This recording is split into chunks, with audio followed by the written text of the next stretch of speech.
Welcome back to the channel, everyone. I'm Jay from Investonomics, and it is that time of the week. It is lecture time. So this week we're going to be jumping back to the economics series, and we're going to be touching on substitutes and complements in their relation to demand. So I hope you enjoy this one, and I'll see you all next week.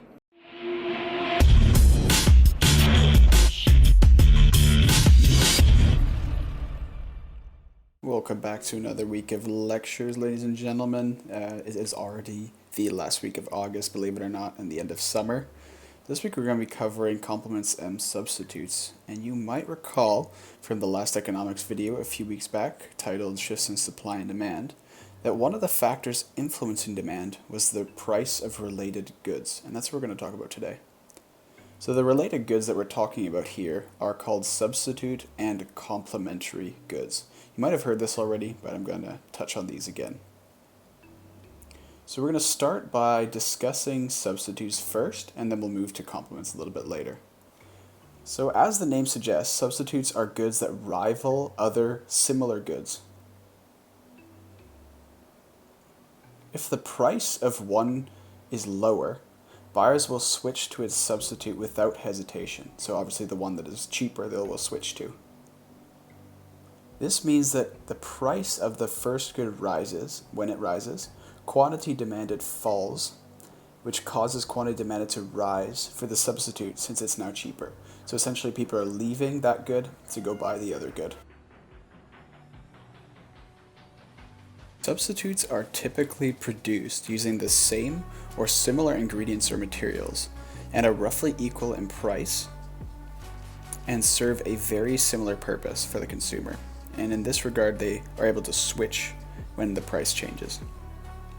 So some examples are hot dogs and hamburgers, apple juice and orange juice, which are also substitutes, Skype and Zoom, as well as oat milk and soy milk. And these are just some examples. There's obviously many more. So we can also show this graphically, and then it'll make a little bit more sense. So we're going to have two graphs side by side here. First is the good of interest, and the second one is a substitute for good one. So we've drawn the demand curves here, and I'm just showing the initial price, and if the price increases for the original good, we can see that we have a smaller quantity demanded, which is shown as a smaller quantity.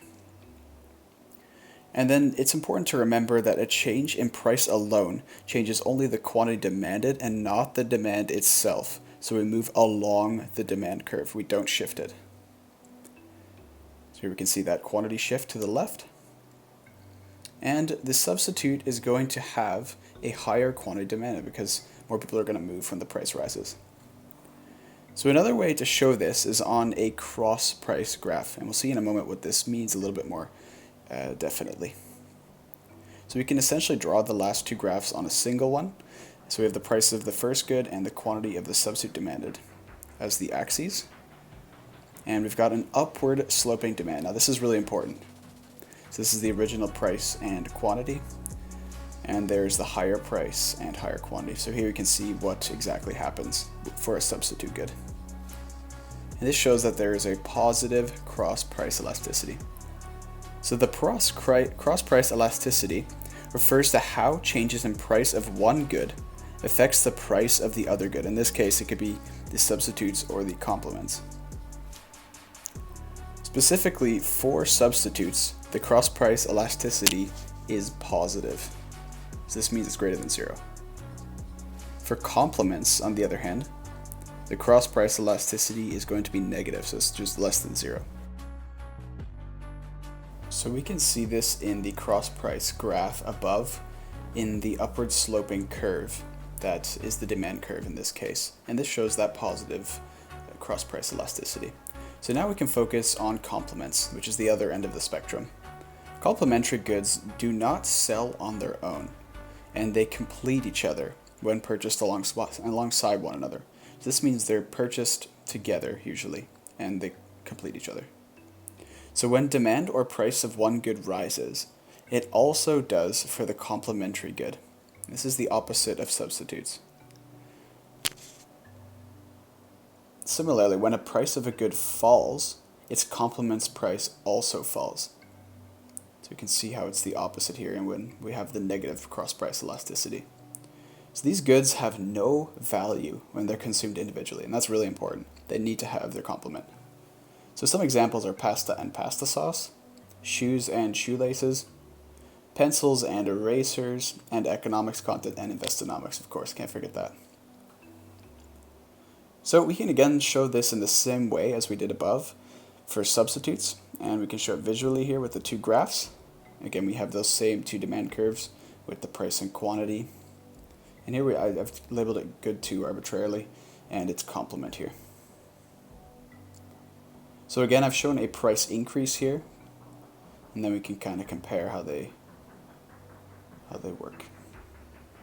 So again, the quantity falls for good 2, and when price rises for good 2, it also rises for its complement, and we also have a fall in quantity demanded for the complementary good.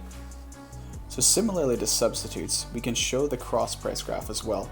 So this is again combining both of those above graphs into a single graph.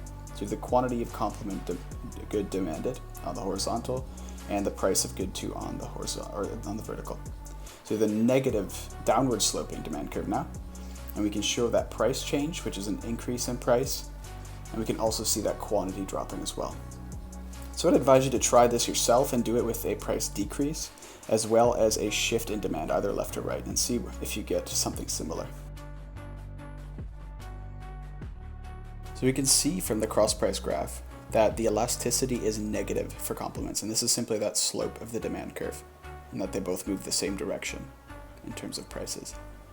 So substitutes have what's called competitive demand, in that they're competing for the same demand, and complements have what's called joint demand, in that they affect one another. So from this lecture, it becomes more clear how related goods affect the demand curve from the previous lecture, either positively or negatively, and based on whether we have a substitute or complementary good in the market.